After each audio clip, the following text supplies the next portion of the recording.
भूर्भुवः स्वः तत्सवितुर्वरेण्यं भर्गो देवस्य धीमहि धियो यो नः प्रचोदयात्।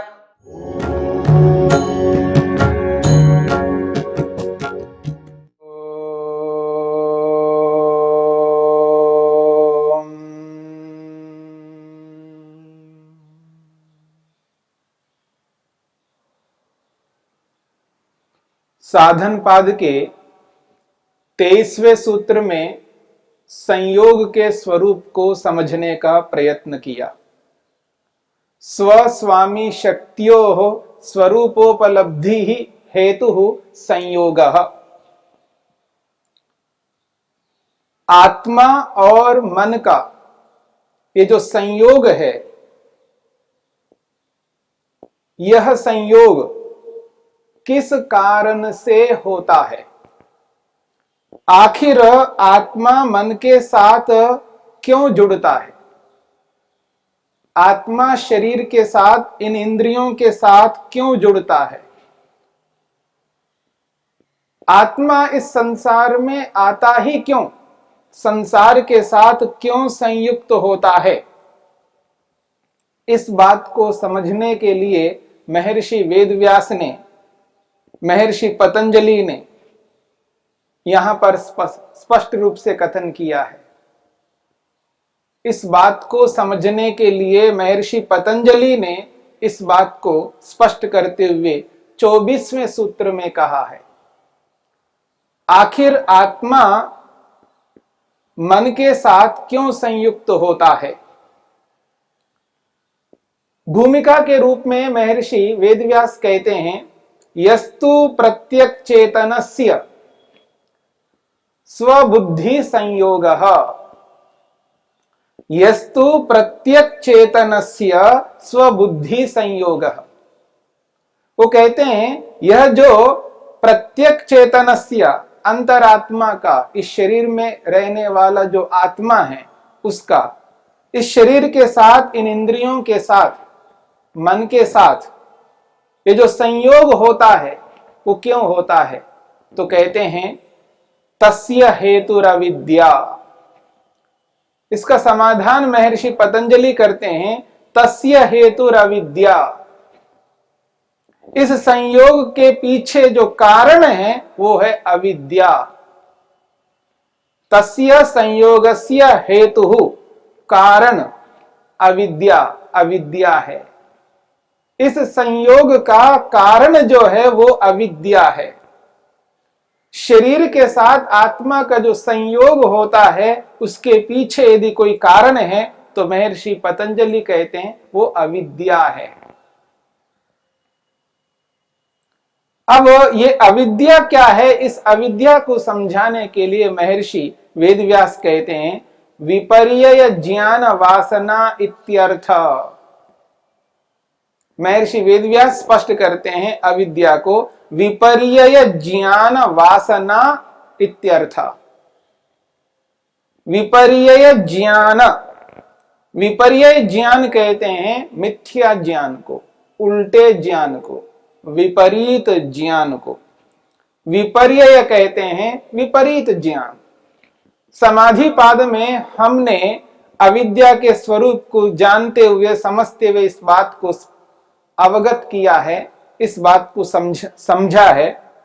विपर्ययो मिथ्या ज्ञानम अतदरूप प्रतिष्ठम। विपर्यय किसको कहते हैं? मिथ्या ज्ञान को। तो यहां पर अविद्या को समझाने के लिए महर्षि वेदव्यास कहते हैं, विपर्यय ज्ञान वासना इत्यर्थ।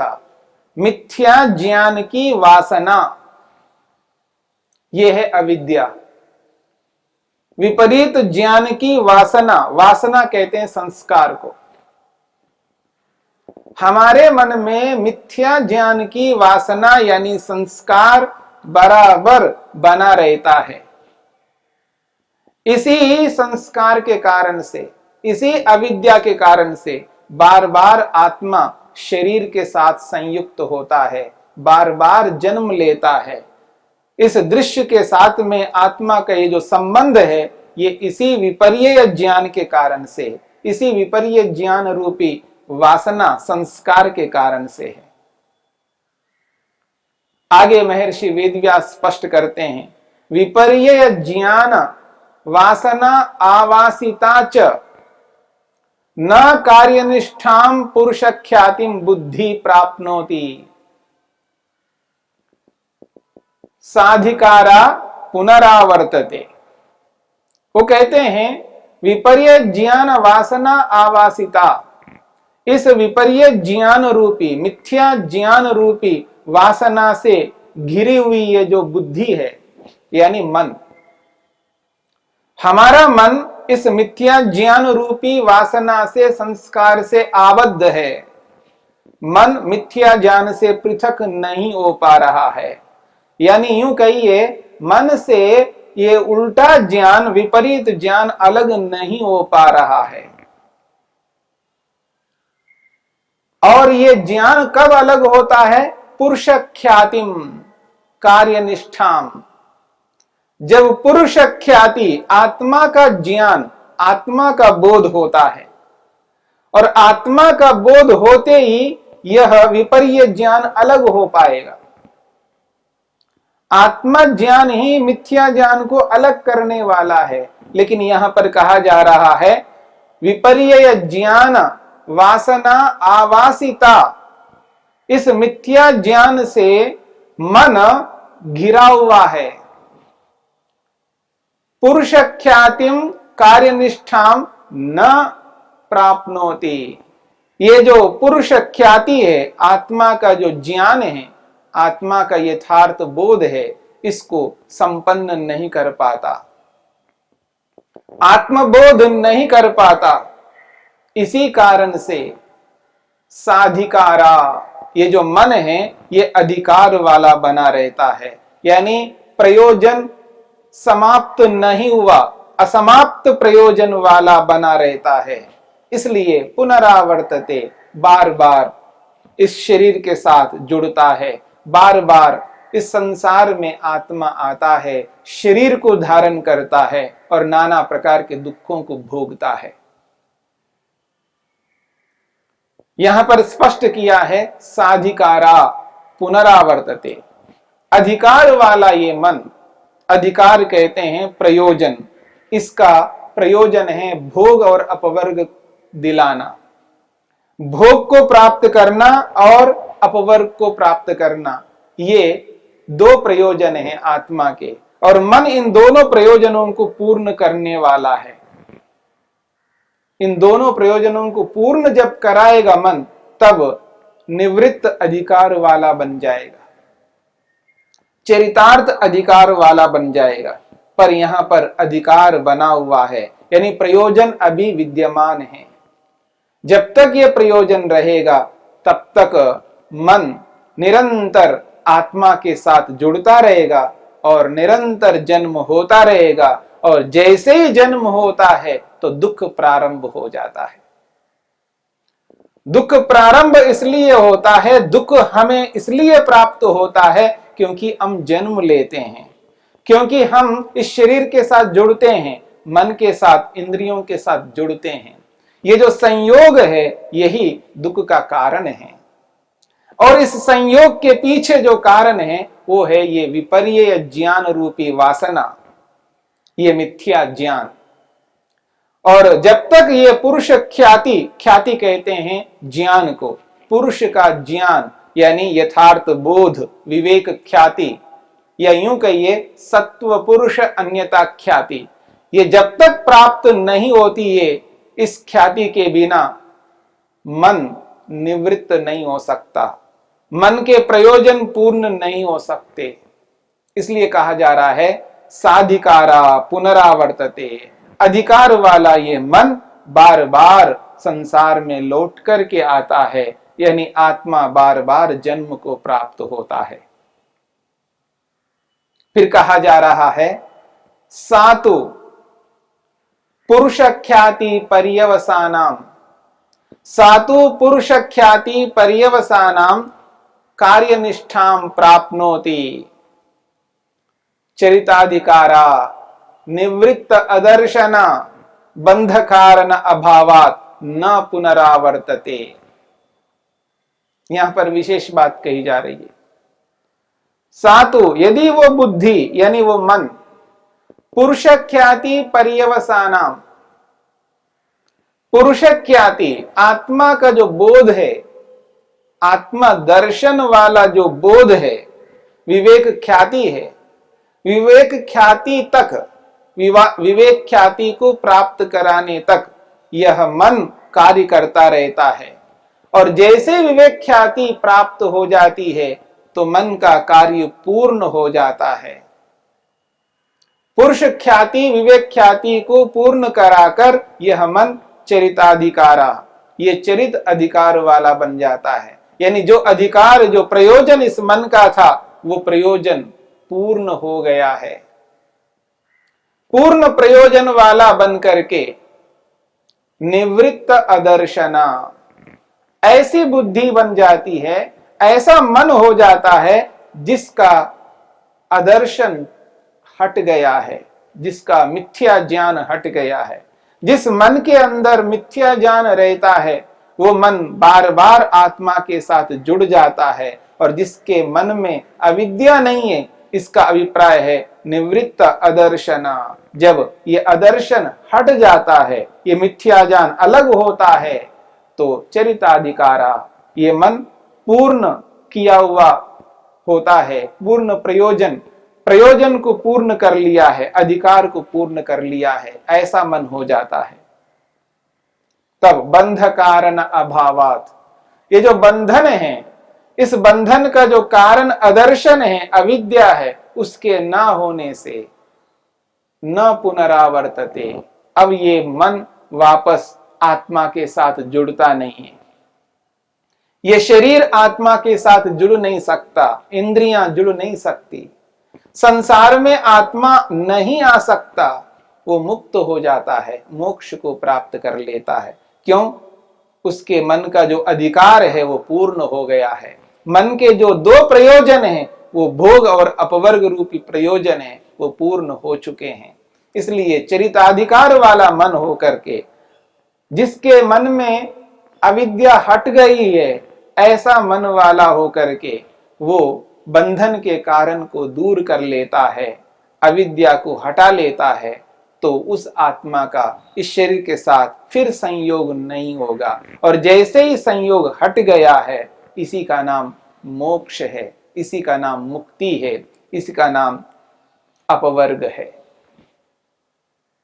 अब ये जो अपवर्ग है, ये जो मोक्ष है, इस मोक्ष को किस प्रकार आत्मा ने प्राप्त किया, यहां जो बात कही है वो है अदर्शन के हट जाने से मन निवृत्त हो जाता है, और मन का निवृत्त होना ही मोक्ष है। यहां पर ये जो बात कही जा रही है, इस बात को समझने का प्रयत्न करना है। यहां पर अदर्शन के हट जाने पर मन निवृत्त होता है, और मन के निवृत्त होने पर मोक्ष होता है, ऐसा व्यक्ति समझने लगता है। यानी मन का हटना कारण है और मोक्ष का प्राप्त होना कार्य है, ऐसा समझने लगता है। यहां इसलिए भ्रांति हो जाती है व्यक्ति को कि अविद्या के हट जाने पर मन निवृत्त होता है, मन के निवृत्त हो जाने पर मोक्ष होता है, तो मोक्ष कार्य हो गया, मन का हटना कारण हो गया। इसलिए कोई व्यक्ति कहता है कि जब दर्शन जब तक है, विवेक ख्याति जब तक है, तब तक तो उसने मुक्ति को दिलाया नहीं, और ये दर्शन हट गया है, नष्ट हो गया है, फिर मुक्ति को क्या दिला पाएगा? विद्यमान होकर के जो काम नहीं कर पाया, वो न रह करके कैसे काम कर पाएगा? ऐसी मति, ऐसी बुद्धि मन में बनती है। इस वजह से, इस कारण से व्यक्ति भ्रम में आ जाता है, और इस भ्रम को स्पष्ट करने के लिए महर्षि वेदव्यास ने यहां पर एक बहुत अच्छा सुंदर उदाहरण दिया है। तत्र कश्चित षण्डकोपाख्यानेन उद्घाटयति। यहां पर एक उपाख्यान, एक कथा, एक कथानक को सामने रखते हुए इसको उद्घाटित किया जाता है, इस बात को समझाने का प्रयास किया है। जब तत्वज्ञान रहता है, तत्वज्ञान प्राप्त हो गया है, तत्वज्ञान की उपस्थिति में मोक्ष प्राप्त नहीं हो पाया, मुक्ति नहीं मिली, और जब ये तत्वज्ञान हट गया है तब मोक्ष मिल जाएगा, ऐसी संभावना किस प्रकार की जा सकती है? रह करके जो काम नहीं कर पाया वो न रह करके कैसे काम करेगा, यह बात मन में आ जाती है। इसी को लेकर के यहाँ पर ये शंका उपस्थित होती है। इसी शंका को निराकरण करने के लिए महर्षि वेदव्यास ने एक उपाख्यान, एक कथानक यहाँ पर प्रस्तुत किया है।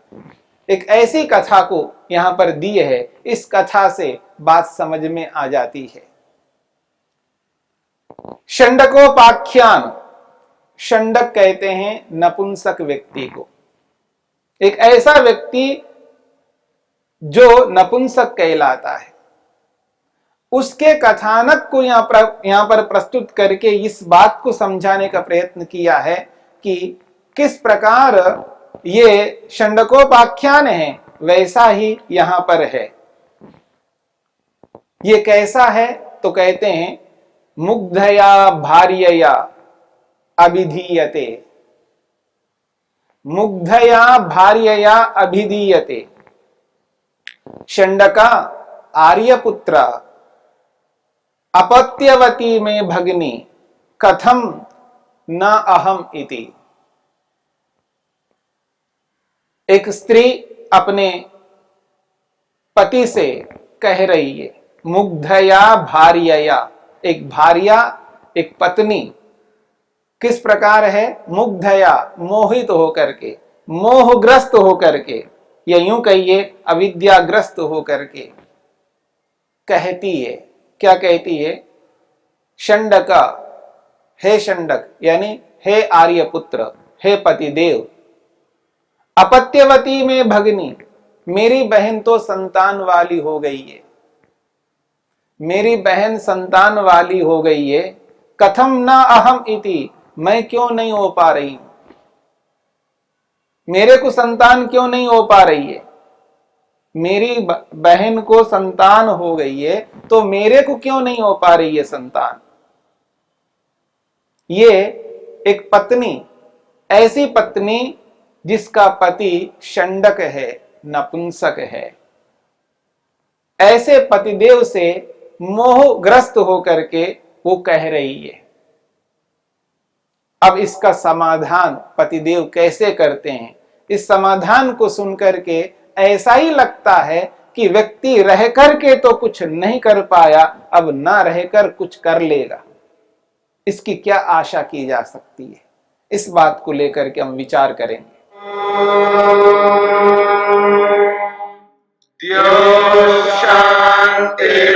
शांतिरंतरिक्षं शांति पृथिवी शांतिरापः शांतिरोषधयः शांतिः वनस्पतयः शांतिर्विश्वे देवाः शांतिर्ब्रह्म शांति सर्वं शांति शांतिरेव शांति क्षमा शांतिरेधि। ओम शांति शांति शांति।